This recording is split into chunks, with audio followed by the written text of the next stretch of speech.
Glória a Deus, glória a Jesus, glória ao Espírito Santo. A paz do Senhor Jesus a todos os irmãos e irmãs. Glória a Deus por mais uma escola bíblica dominical da Igreja Evangélica Canaã. Nós que estamos dando seguimento à nossa lição deste trimestre e hoje nós estaremos falando na lição 7 que traz o tema Cultuando a Deus com liberdade e reverência. Lembrando que durante todo esse trimestre nós estamos estudando o verdadeiro pentecostalismo, a atualidade da doutrina bíblica sobre o Espírito Santo. Amém? Vamos lá então? Antes, me permita uma brevíssima palavra de oração. Senhor Deus, em nome de Jesus, abençoa as nossas vidas, prepara-nos, Senhor, para estarmos aqui recebendo a Tua palavra. Abençoa o meu irmão, a minha irmã, a Tua igreja, a Igreja Evangélica Canaã, os nossos pastores, pastor Rogério Pardini, Anderson Moraes, todo o ministério da igreja e toda a membresia da nossa querida Igreja Evangélica Canaã. Em nome de Jesus, amém e amém. Vamos para o texto áureo. O texto áureo da lição de hoje encontra-se no Evangelho de Jesus Cristo, segundo escreveu João, no capítulo 4, no versículo 24, que diz: Deus é Espírito, e importa que os que o adorem em espírito e em verdade. Em espírito e em verdade. Verdade prática. A adoração em espírito diz respeito à posição espiritual do adorador. Isso quer dizer que o que vale diante de Deus é como adora, é como se adora, é a intenção do coração do adorador, não é o lugar aonde se adora.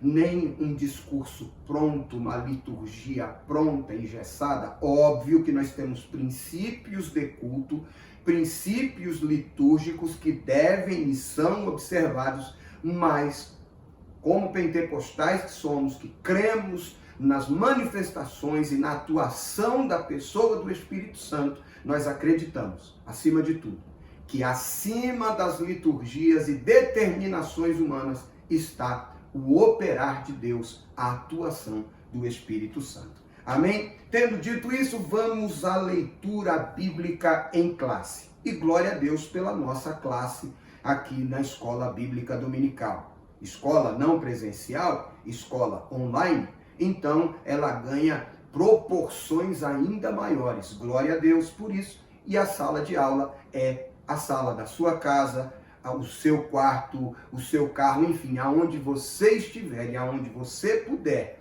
estar lendo agora, acompanhando a leitura da palavra de Deus, glória a Deus por isso. Será uma bênção. Vamos à leitura bíblica em classe. 1 Coríntios, capítulo 14, versos 26 a 32. Amém? Primeira carta de Paulo aos irmãos de Corinto, capítulo 14, do verso 26 ao verso 32. Diz assim a palavra de Deus: Que fareis, pois, irmãos? Quando vos ajuntais, cada um de vós tem salmo, tem doutrina, tem revelação, tem língua, tem interpretação. Faça-se tudo para a edificação. 27. E se alguém falar língua estranha, faça-se isso por 2, ou quando muito 3, e por sua vez, e haja intérprete. Mas, se não houver intérprete, esteja calado na igreja e fale consigo mesmo e com Deus. Falem 2 ou 3 profetas, e os outros julguem. Mas, se a outro que estiver assentado for revelado alguma coisa, cale-se o primeiro. Porque todos podereis profetizar, uns depois dos outros, para que todos aprendam e todos sejam consolados. e os espíritos dos profetas estão sujeitos aos profetas. Eu vou repetir a leitura do verso 32. E os espíritos dos profetas estão sujeitos aos profetas. Os objetivos desta lição, estabelecidos aqui pelo comentarista dessa lição, em primeiro lugar são conscientizar que no culto pentecostal existe a liberdade, mas também a reverência. Conceituar o culto pentecostal, apresentar o centro do culto pentecostal e explicar como se expressa a liturgia pentecostal na igreja. Antes de entrar no nosso primeiro tópico, me permita um brevíssimo comentário. Há dias atrás, um irmão, irmã ou alguém, enfim, uma pessoa acessou, entrou na nossa aula e fez o seguinte comentário: Pentecostes é uma festa judaica, não é doutrina. Eu não entendo essa coisa de vocês. Tentando explicar assim muito rapidamente, muito simploriamente, somos pentecostais porque cremos naquilo, nos fatos descritos em Atos dos Apóstolos, no capítulo de número 2, que descrevem a descida, o derramamento do Espírito Santo. Fatos que ocorreram durante a festa do Pentecostes. Por isso, os crentes cristãos, crentes em Jesus Cristo, que creem nessas manifestações do Espírito Santo, do falar em línguas, profetizar, interpretar línguas, revelações, enfim, os dons do Espírito Santo, somos ou damos o nome de teologia pentecostal ou doutrina pentecostal, porque cremos nos fatos ocorridos a partir do dia de Pentecostes. Entendemos que Pentecostes é uma festa judaica, respeitamos, cremos em toda a simbologia e na profecia contida ali, mas enfim, é por isso. Se você não entendia, espero assim muito rapidamente ter podido ajudar a dirimir esta dúvida e vamos para a nossa lição. Amém? Nós entendemos o culto, que o centro do culto é a pessoa do Senhor Jesus Cristo. Temos uma liturgia e toda a igreja evangélica ou não, todo segmento religioso que se reúne para culto tem uma liturgia, estabelece metas, canta-se, ora, se dá informações, enfim, isso é chamado de culto. Nós, cristãos, crentes em Jesus, pentecostais, também nos reunimos, temos uma ordem de culto, temos uma liturgia de culto, porém, contudo, não obstante a isso, nós entendemos que devemos ser guiados pelo Espírito Santo. Então, embora tenhamos uma liturgia, não estamos engessados a essa liturgia, porque estamos e somos dependentes do Espírito Santo. Amém? Vamos lá. O Novo Testamento não apresenta um manual, não está lá, não tem um manual do Novo Testamento. Jesus não deixou, Paulo não escreveu, Pedro não deixou, Tiago não deixou, Tito não deixou, ninguém escreveu um manual de culto, de como que deve ser, de como deve começar. Mas temos pelo menos uma comunidade cristã do período apostólico que pode dar indicações sobre como devemos organizar o culto. Estou falando da igreja de Corinto, descrita no capítulo 14 de 1 Coríntios. Com base neste exemplo, não é uma regra, é um exemplo, tá bom? Com base nesse exemplo, vamos estudar como deve ser o culto e os elementos para que ele seja aceitável a Deus. Amém? Primeiro tópico. O culto pentecostal, liberdade e reverência. O cristianismo não tem o objetivo de padronizar o mundo e nem destruir as culturas. Sua mensagem, porém, é universal. No dia do triunfo de Cristo e da Igreja, cada povo ou etnia se apresentará louvando a Deus na sua própria tradição. Isso se reflete na forma de adoração desenvolvida ao longo dos séculos. Me permita pontuar aqui. A intenção da igreja, quando pregamos, quando evangelizamos, quando fazemos missões, não é chegar e vilipendiar uma determinada cultura. Por exemplo, os irmãos possivelmente já ouviram falar das Ilhas Fiji, da igreja nas Ilhas Fiji, do grande avivamento que houve ali naquele lugar, e uma nação, embora pequena, toda ela tenha se entregado a Jesus Cristo, o presidente ou o primeiro-ministro, não me lembro, assumindo e decretando Jesus como Senhor daquele povo, daquela nação. Quantos milagres aconteceram, mas eles cultuam, adoram a Deus nos seus próprios costumes, a sua própria maneira. Por exemplo, eles têm o costume, os homens, de usar canga. Então, no culto, está de paletó, gravata, camisa, paletó, gravata e canga.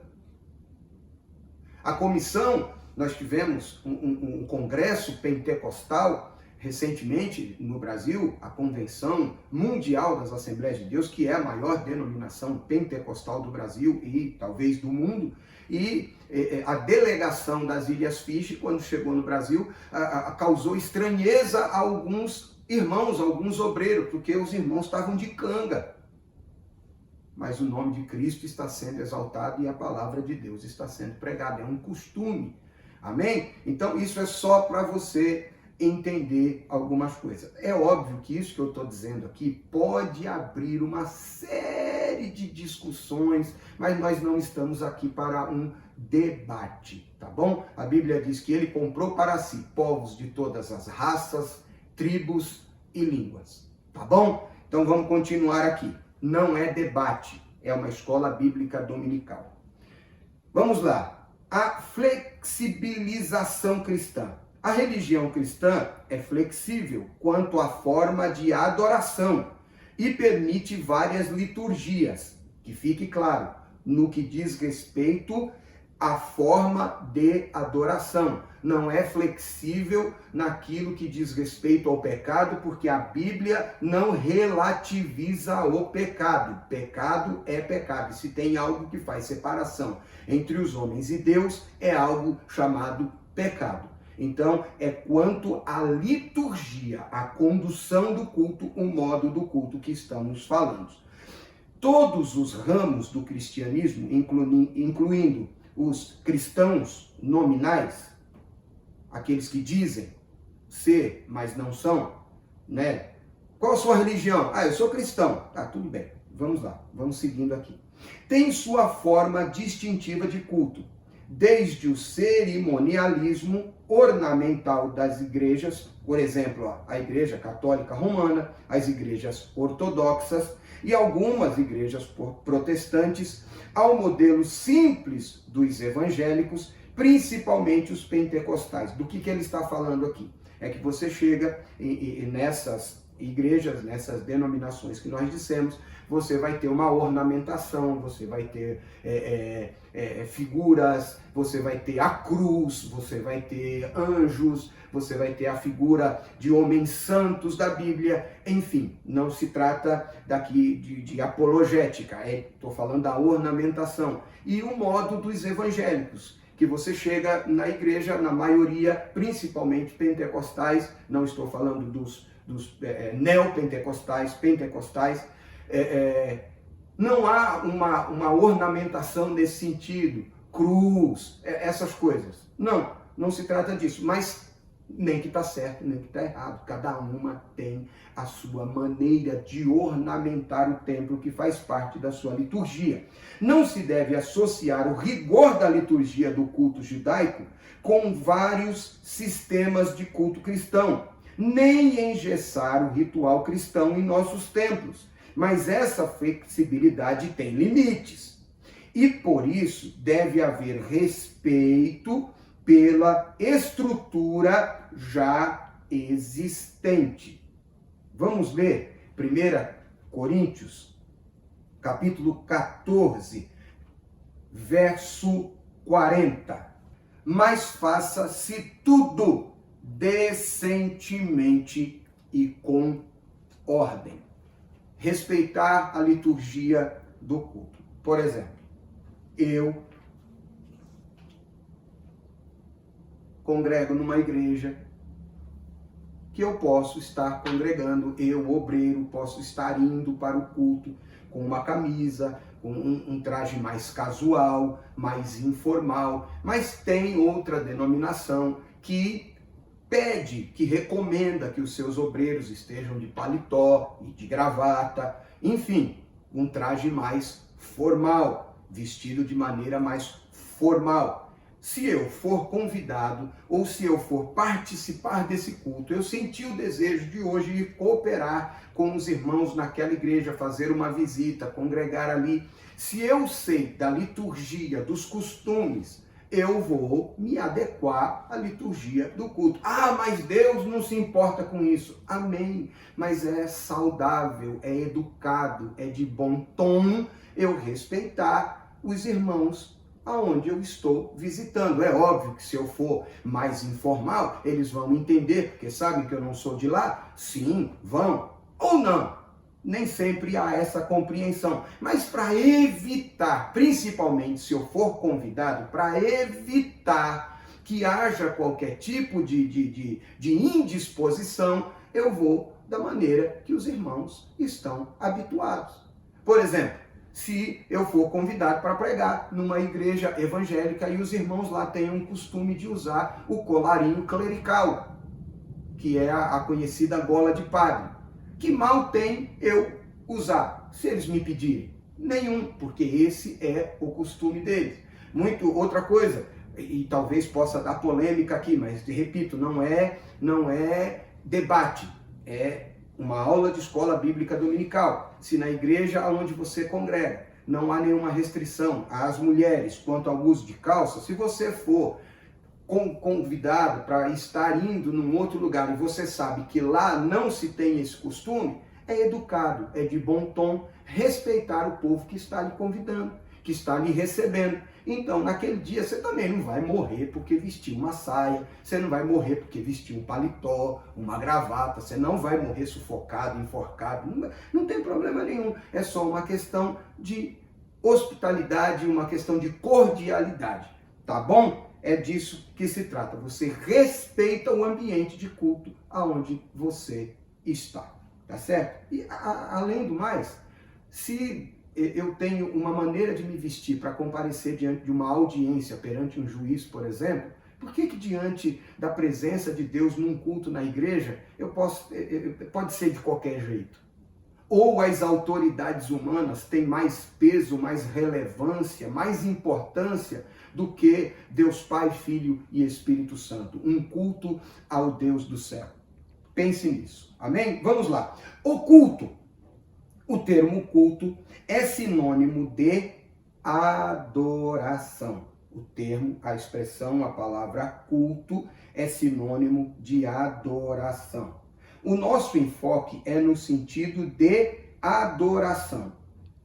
Essa palavra é uma tradução do grego latreia, serviço e adoração, do verbo latreuo, servir, prestar culto e adorar, como descrito em Mateus, no capítulo 4, no verso de número 10, que diz assim: Então disse-lhe Jesus: Vai-te, Satanás, porque está escrito: ao Senhor teu Deus adorará e só a ele servirá, só a ele prestará culto. Amém? só a ele prestará culto. A Septuaginta, a versão grega das Escrituras, emprega latreia para traduzir o hebraico avodá, serviço e culto, conforme está escrito em Êxodo, capítulo 13, verso de número 5. E acontecerá que quando o Senhor te houver metido na terra dos cananeus, dos heteus, dos amorreus, dos heveus, dos jebuseus, a qual jurou a teus pais que te daria, terra que mana leite e mel, guardarás este culto neste mês. A palavra culto aparece aqui, servir a Deus neste mês. Adorar a Deus neste mês. Você está chegando num lugar onde todo mundo adora do jeito dele, o Deus dele, a divindade dele. Mas quando vocês chegarem ali, vocês vão guardar este mês e apresentar um culto,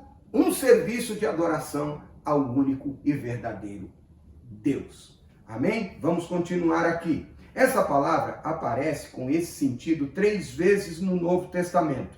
3 vezes essa palavra aparece no Novo Testamento com este sentido de servir, adorar, de serviço de adoração. Romanos, capítulo 12, verso 1. Rogo-vos, pois, irmãos, pela compaixão de Deus, que apresenteis o vosso corpo em sacrifício vivo, santo e agradável a Deus, que é o vosso culto racional.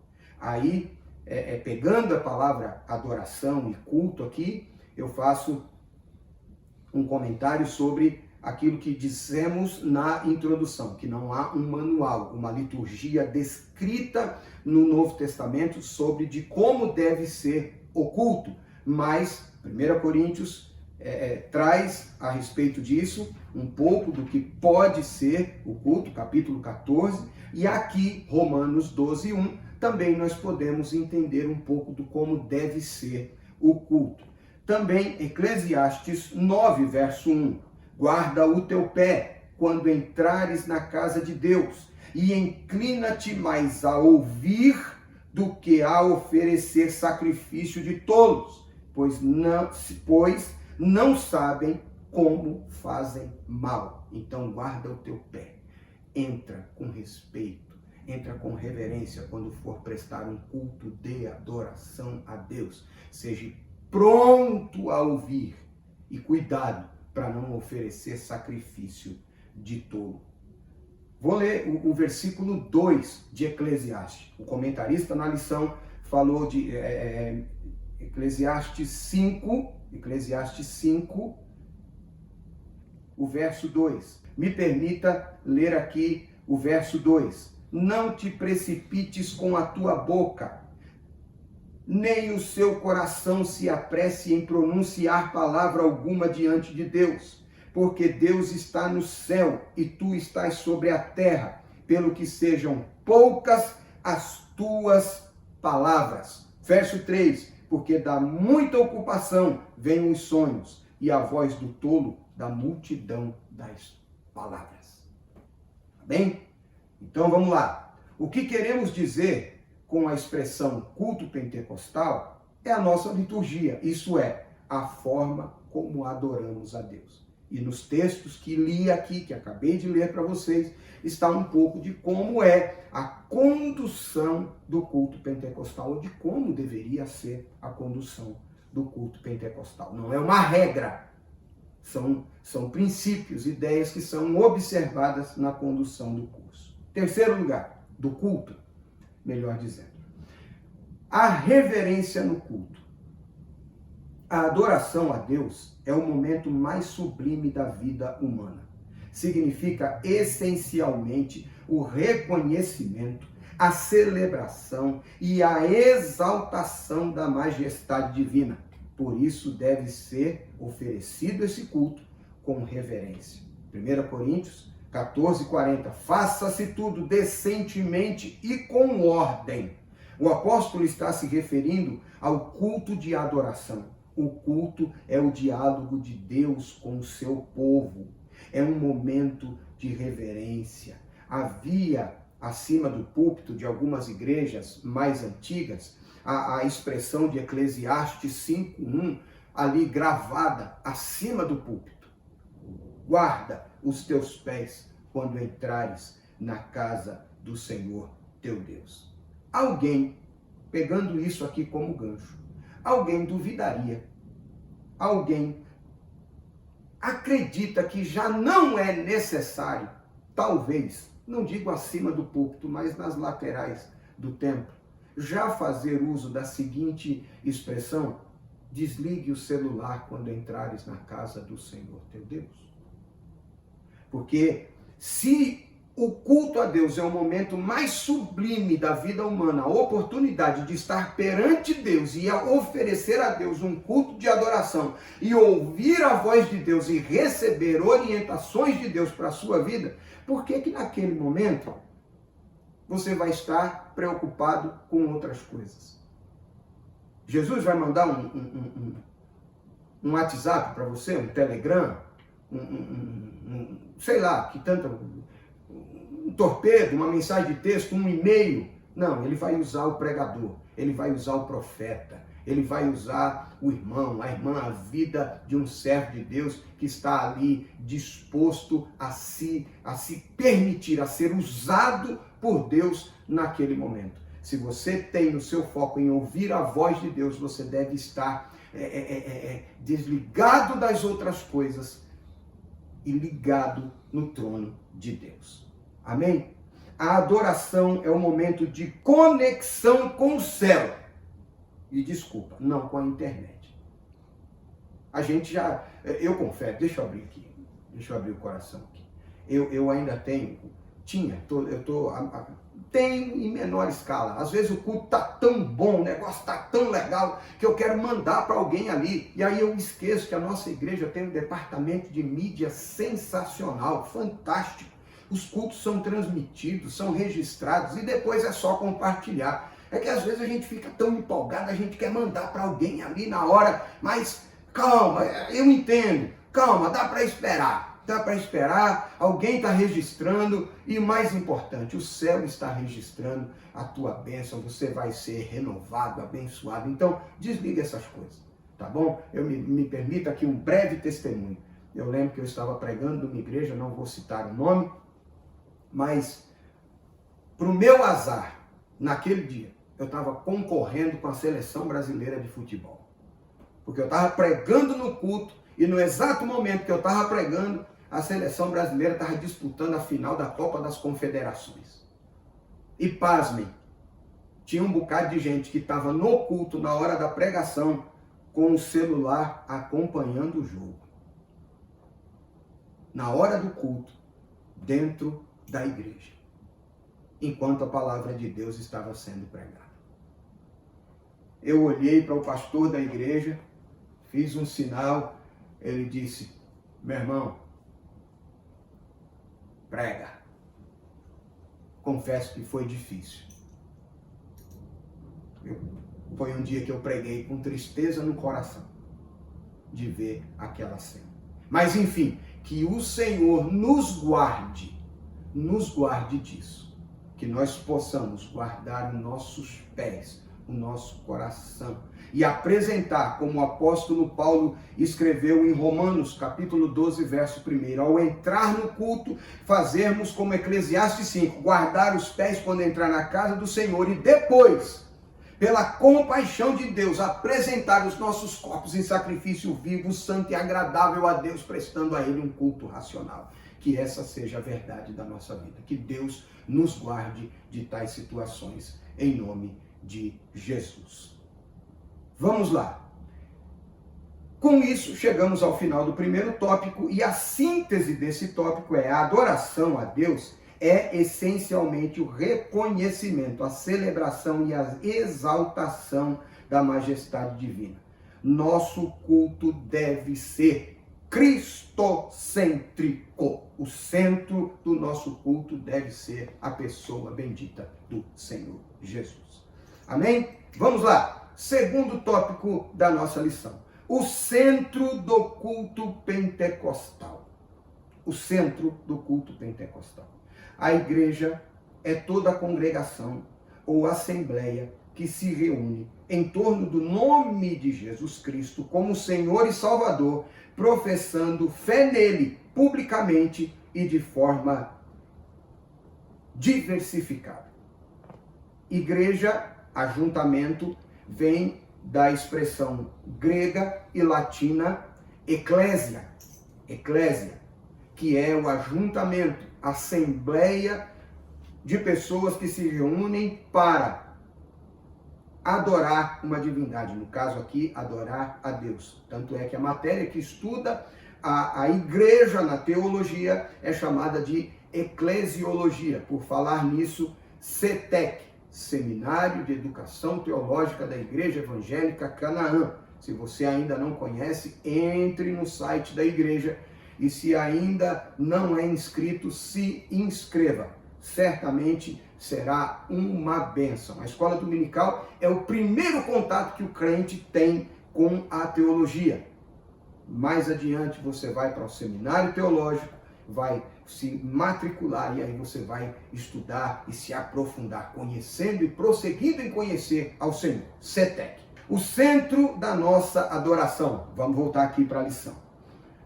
Alguns opositores da obra ou da obra pentecostal ou do pentecostalismo, do movimento pentecostal, costumam acusar os pentecostais e os nossos cultos, dizendo que nós damos muita ênfase ao Espírito Santo.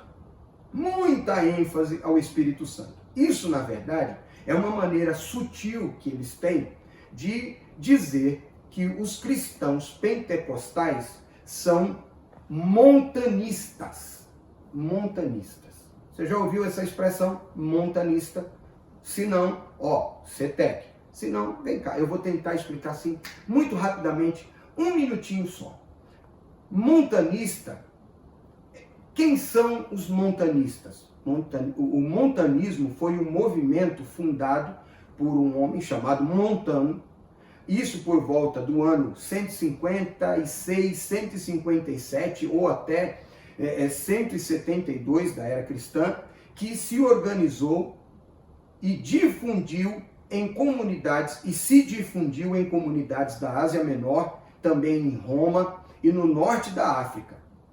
Por ter se organizado na região da Frígia, esse movimento, o montanismo, foi chamado por Eusébio de Cesareia, no livro História Eclesiástica, o Eusébio chama isso de heresia frígia. Por que heresia o montanismo? Porque o centro do culto, trocando em miúdos, o centro do culto, o mais importante do culto era o Espírito Santo. Jesus vai para um segundo plano.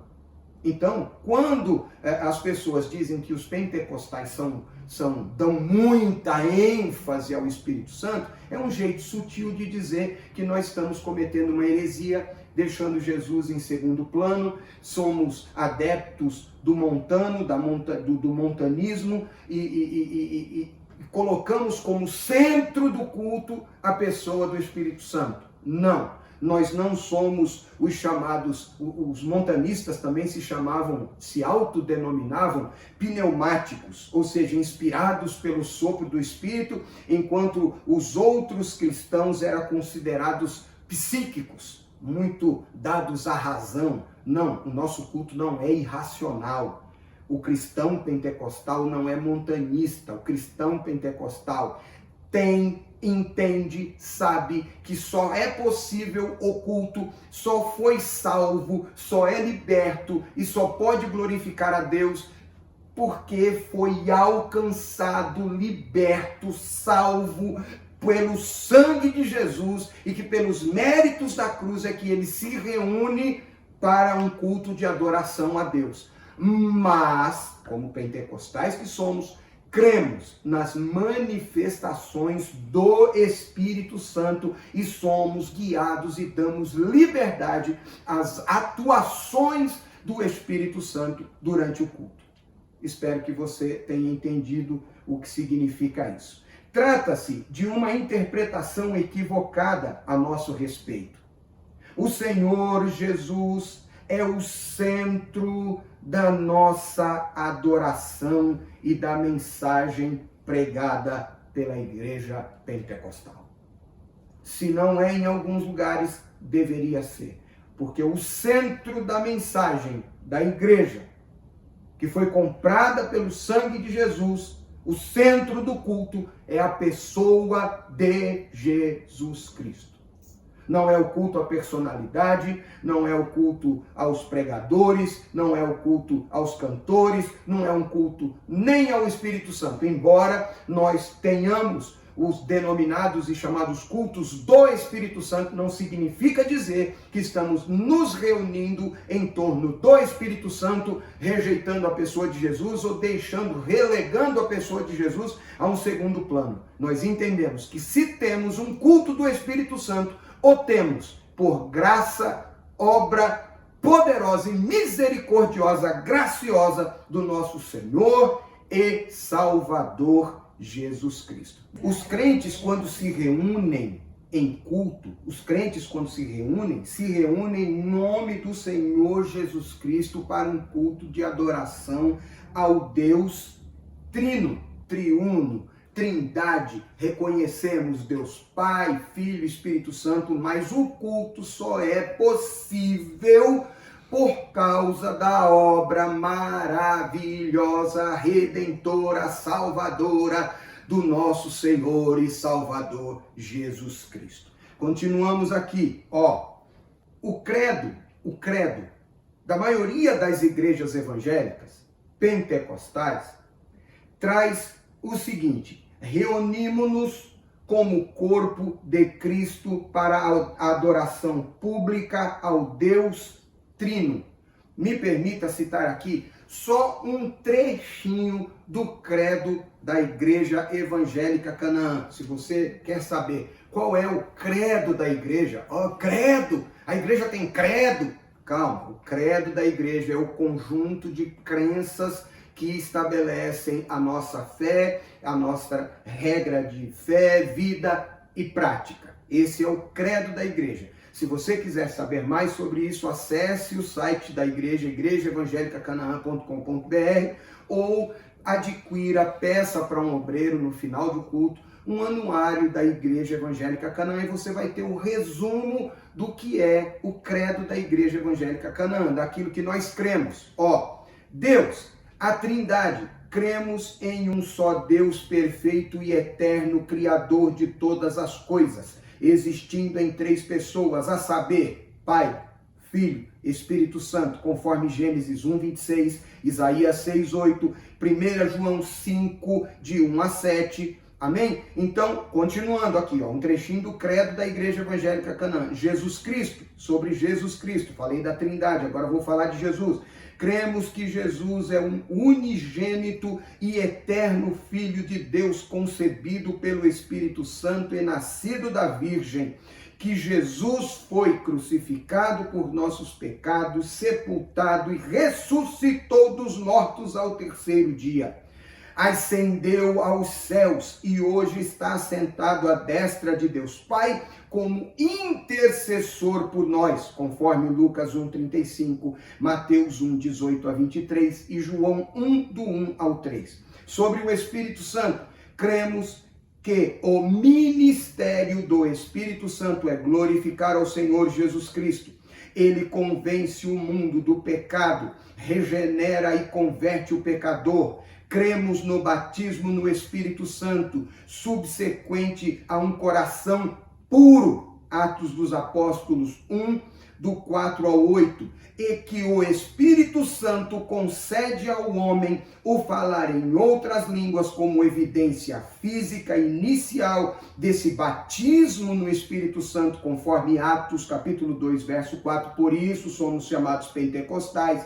Acreditamos que o crente pode receber um ou mais dons que devem ser utilizados para a expansão e fortalecimento do corpo de Cristo, ou seja, a igreja, sempre de acordo com a palavra de Deus. Então que fique claro e muito bem entendido. Nós não deixamos Jesus num segundo plano. Jesus é a pessoa central do culto, mas nós cremos no poder e nas manifestações poderosas do Espírito Santo para a edificação do corpo de Cristo, que é a igreja. Tá bom? Ufa! Vamos continuar. Segundo, um culto vibrante no poder. O assunto de 1 Coríntios, capítulo 14, é a adoração.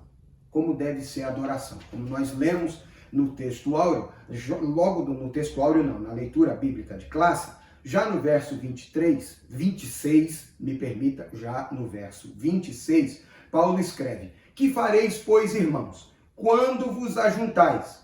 Cada um de vós tem salmo, doutrina, revelação, língua e interpretação, fazendo-se tudo para a edificação. Então o culto não é uma coisa...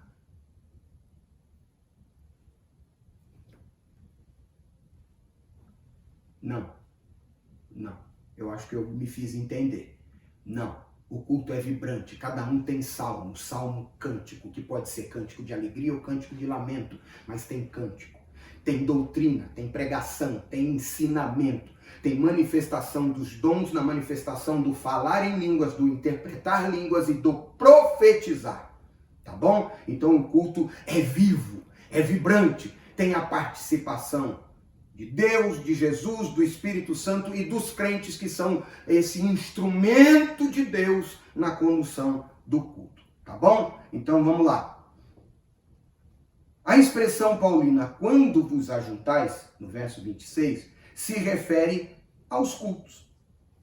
A exortação paulina à comunidade cristã de Corinto, então, quando nós dizemos assim, carta de Paulo aos Coríntios, seria mais correto dizer carta de Paulo aos crentes em Corinto, porque a cidade inteira não era crente.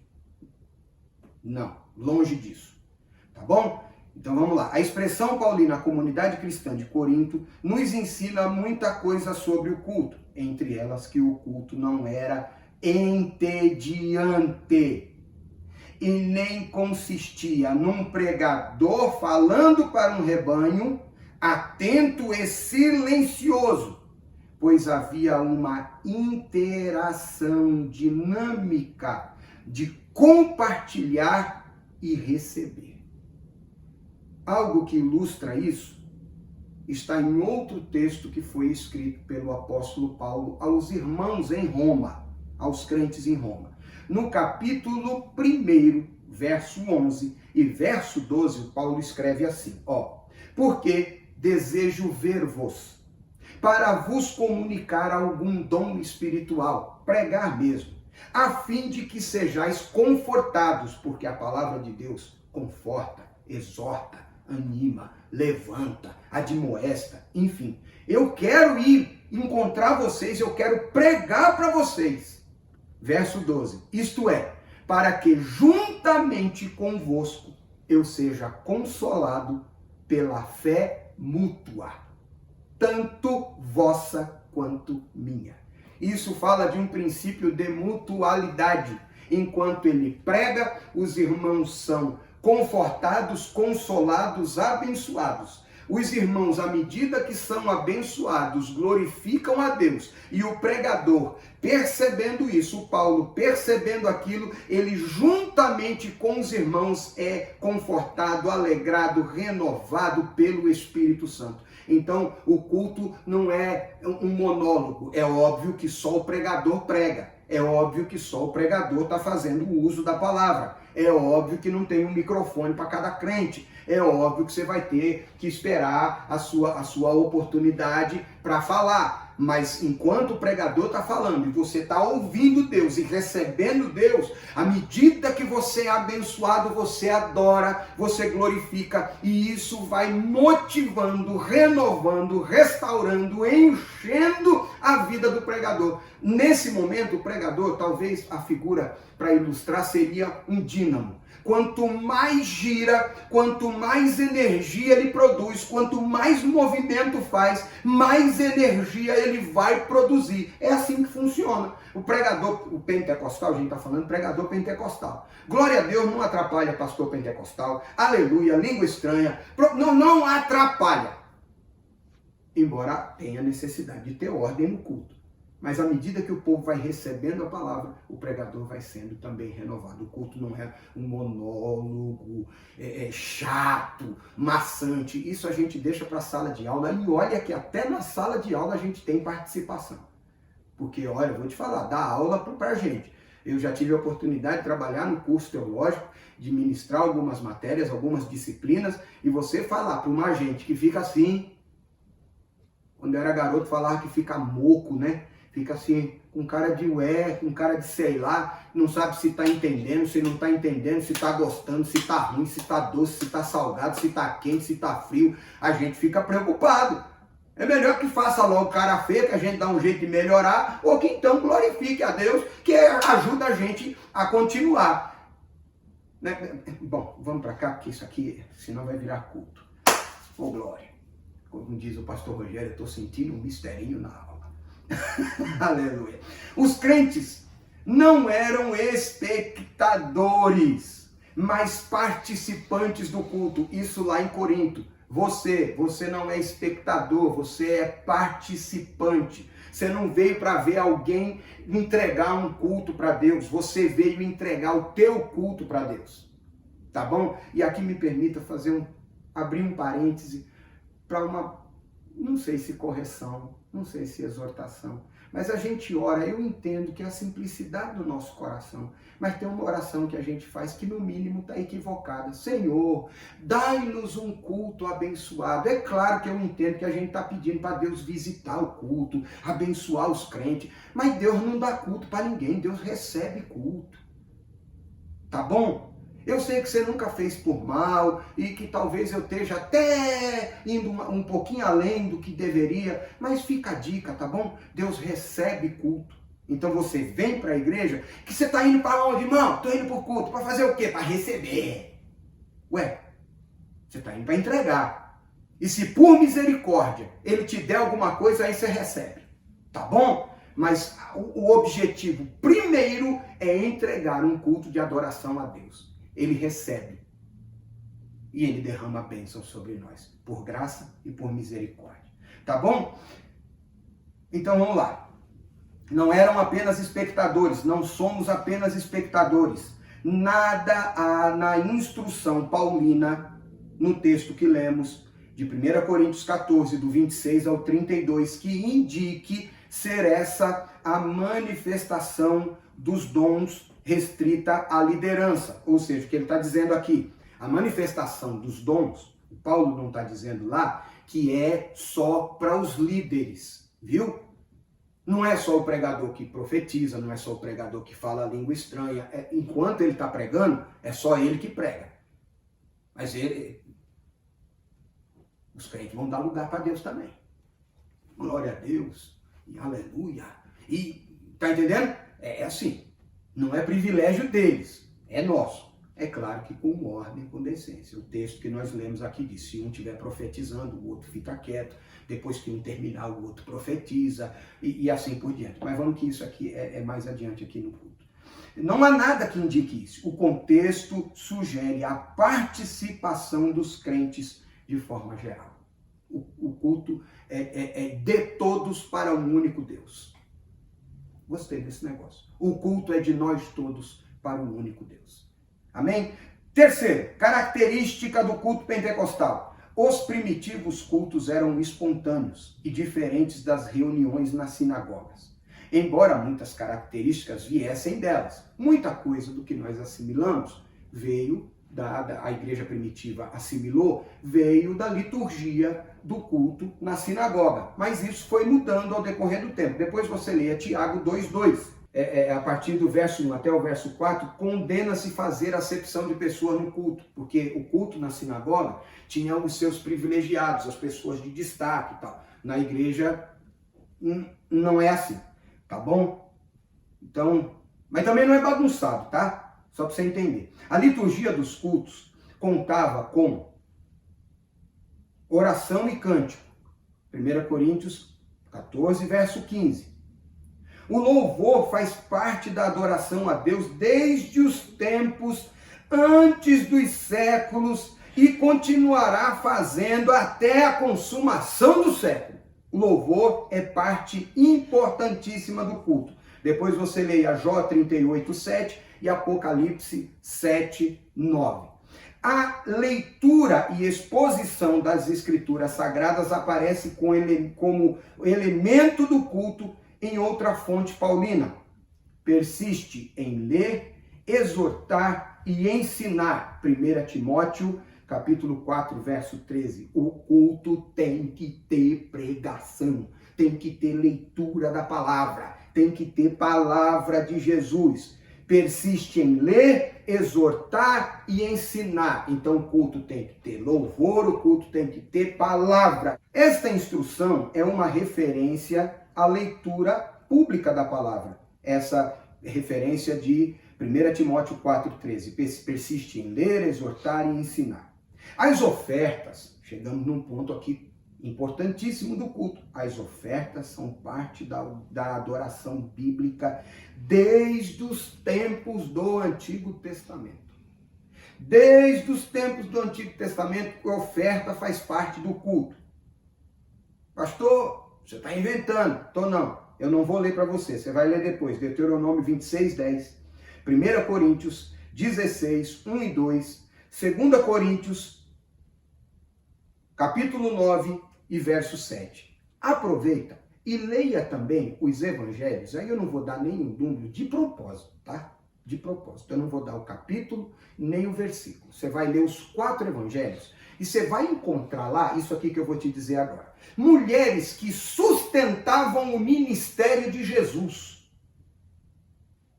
Ofertavam no ministério de Jesus. Tá bom? Você vai encontrar a Bíblia dizendo que na equipe de Jesus tinha um tesoureiro e que era ladrão e que metia a mão na sacola, que roubava da oferta de Jesus. Em Atos dos Apóstolos, você vai ler sobre Ananias e Safira e vai ver que parte do culto era entregar a oferta e eles mentiram ao Espírito Santo e por isso morreram, porque a oferta faz parte do culto. Tá bom? Ah, mas Jesus não precisava de oferta. Claro que não, Jesus era Deus. Mas o povo que andava com ele precisava comer, beber, todas essas coisas aí, tá bom? Então vamos lá, vamos para frente. O objetivo dessas coisas todas, desses componentes do culto, é levar avante a obra de Deus enquanto a igreja estiver na terra. Tá bom? Enquanto a igreja estiver aqui na terra, o culto vai ser assim. Vai orar, vai cantar, vai pregar, vai recolher oferta. Vai cantar, orar, pregar, recolher oferta. A ordem não importa, mas o culto vai continuar. E todas essas coisas visando o crescimento da obra de Deus. Tá bom? Como se expressa a liturgia de nossa igreja? As reuniões de adoração em nossa igreja são diversificadas. Temos cultos públicos, chamados por muito como culto da família. Temos culto de oração, culto de ensino, que é o culto de doutrina. Temos o culto de escola dominical. Temos o culto do círculo de oração, que na Igreja Evangélica Canaã é a tarde da bênção. Temos o culto com os jovens. Temos o culto com as crianças, com os adolescentes. Mas em todos esses trabalhos, essa liturgia se aplica de orações, cânticos, oferta, pregação. Tudo isso é feito para a edificação do corpo. Nas nossas reuniões de adoração, o que tem, em que consiste? A nossa liturgia é simples e permite que qualquer irmão e irmã adorem a Deus com liberdade. Glória a Deus. A nenhum deles é negado o púlpito. Todos têm a oportunidade de falar à igreja o que Jesus fez na sua vida, isso na forma de testemunho. Nós temos na nossa igreja, é claro, que respeitando a ordem e a decência, respeitando o tempo de culto, nós não damos a oportunidade a todos, mas a oportunidade é aberta. Eu falo agora pela nossa igreja, Igreja Evangélica Canaã, quando a oportunidade é aberta para que as pessoas escrevam o seu testemunho, deixem o seu nome e o seu testemunho é lido no púlpito. Isso não é feito para não dar oportunidade para a pessoa. Isso é feito para otimizar o tempo do culto, para que tenhamos mais tempo para a exposição da palavra. Tá bom?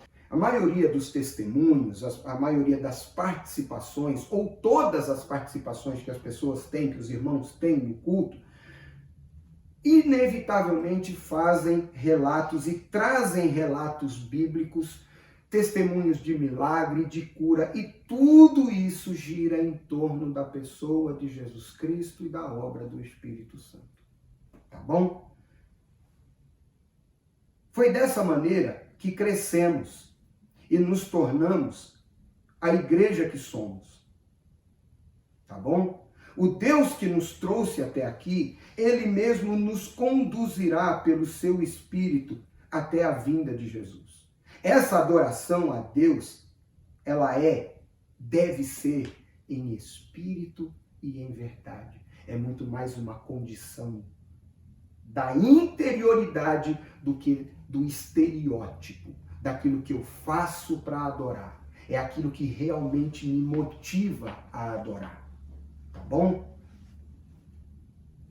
Vamos lá. Segundo, o culto pentecostal, nossas reuniões coletivas de adoração apresentam as mesmas características do culto em Corinto. As manifestações nos cultos que o apóstolo menciona em 1 Coríntios 14 são reais entre nós. Porque quando nós nos ajuntamos, temos salmos, temos doutrina, temos revelação, temos língua, temos interpretação de língua. Nossos irmãos e irmãs no culto pentecostal entendem essa linguagem com facilidade, pois vivemos as mesmas experiências. Se bem que de vez em quando tem alguém que cai no meio da gente, que fica assim meio... O que está acontecendo? O que esses crentes estão vendo? O que esses crentes estão sentindo? Que coisa é essa que eles estão falando? Eu estou vendo, eu não estou vendo nada. Olha o Senhor aí, eu não estou vendo. De vez em quando acontece, mas não é regra, irmão. Na maioria a gente entende, a gente sabe, a gente entende essas manifestações, porque faz parte da nossa vida, da nossa cultura de fé, se posso assim dizer. Tá bom? São expressões espontâneas do Espírito Santo. Veja, vamos ler os versos 27 a 32. Olha só. E se alguém falar em língua estranha, faça isso por 2, ou quanto mais 3, e por sua vez, e haja intérprete. Mas se não houver intérprete, esteja calado na igreja e fale consigo mesmo, com Deus, e falem 2 ou 3 profetas e os outros julguem. Gente, tudo isso faz parte do nosso culto. Aí você vai falar assim, mas não é bem assim, não é, pastor? Tem gente que fica falando língua estranha lá e a Bíblia diz assim que é para ficar calado. Não, o texto não diz que é para ficar calado, é para falar consigo mesmo. Agora, se eu falo alto, se eu falo baixo. Ah, mas pastor, tá bom, o senhor se esquivou da primeira. A segunda diz também que o dom de línguas é o menos importante de todos, porque é o único que não edifica o corpo, ele edifica o indivíduo. Na visão macro, na visão total da coisa, falar em línguas é o menor dos dons, porque edifica só aquele que fala. Mas olhando para mim, é extremamente importante, porque quando falo, enquanto falo, sou edificado. E sou renovado. E sou entendido, compreendido, ouvido por Deus. Então não deixo de falar. Então os nossos irmãos agem assim. O apóstolo está tratando de culto pentecostal e se refere aos dons de língua, de interpretação e de profecia no culto. É muito comum o visitante sentir a presença de Deus em nossos cultos. Sente. Ainda que não queira. Às vezes, pega e sente. O negócio pega. Mas chegamos à conclusão. O que precisamos saber é que o Novo Testamento não estabelece forma de liturgia de adoração, porque parece não ter sido essa a preocupação do Espírito Santo. Que os nossos cultos sejam dinâmicos e espontâneos, em nome de Jesus, com espontaneidade e reverência. Nós não somos espectadores dos cultos, como num teatro ou cinema. Antes, participamos deles com cânticos congregacionais, corais, conjuntos, grupos de louvor, orquestra, e juntos damos glória a Deus. E assim chegamos à conclusão desta nossa 7ª lição da Escola Bíblica Dominical. Espero que você tenha entendido e me permita um último adendo. Alguém vai dizer assim: pastor, mas quando a gente se reúne no culto, eu sei que eu não sou espectador só, eu sei que eu tenho que participar, mas eu não gosto desse negócio quando o pregador fala ou o pastor fala para o irmão do lado. Eu não gosto não, estava indo até bem, mas esse negócio eu não gosto não. Cara, que dificuldade que você tem para abençoar a vida de alguém. A Bíblia diz que no céu tem uma comunicação. Os serafins que estão acima daquele que está sentado no trono, eles com 2 asas voam, com 2 cobrem os rostos, com 2 cobrem os pés e falam um para o outro, como quem diz: fala aí, rapaz, santo, santo, santo, santo, santo, santo. Se tem comunicação no céu para adorar na igreja, não pode ter, porque você não gosta. Ah, mas você me citou um texto bíblico só. Vai lá para Apocalipse, irmão. E os 24 anciãos unanimemente se colocam enfileirados em posição e se curvam diante do Cordeiro e lançam as suas coroas e olhando um para o outro, eles dizem: santo, santo, santo, santo. Eu respeito se você não gosta, mas por favor, cuidado para você não ser aquele cara do contra, o cara chato, porque você está muitas vezes querendo mostrar mais respeito, mais ordem, mais decência no culto, e você está desprestigiando até o seu pastor, tá bom? E aí você se julga mais espiritual do que o seu pastor. Era só uma dica que eu queria deixar, tá bom? Vamos orar. Vamos agradecer a Deus e vamos aí nos preparar para a próxima aula da Escola Bíblica Dominical Online da Igreja Evangélica Canaã. Senhor Deus, em nome de Jesus, eu te agradeço pela oportunidade de estar com os meus irmãos e irmãs. Pai, em nome de Jesus, abençoa toda a equipe, todos os nossos irmãos, pastores, pregadores, professores da Escola Bíblica, professoras também. Abençoa a todos em nome de Jesus. Amém e amém. Beijo no coração, um abraço apertado sem coronavírus. Até a próxima, permitindo Deus.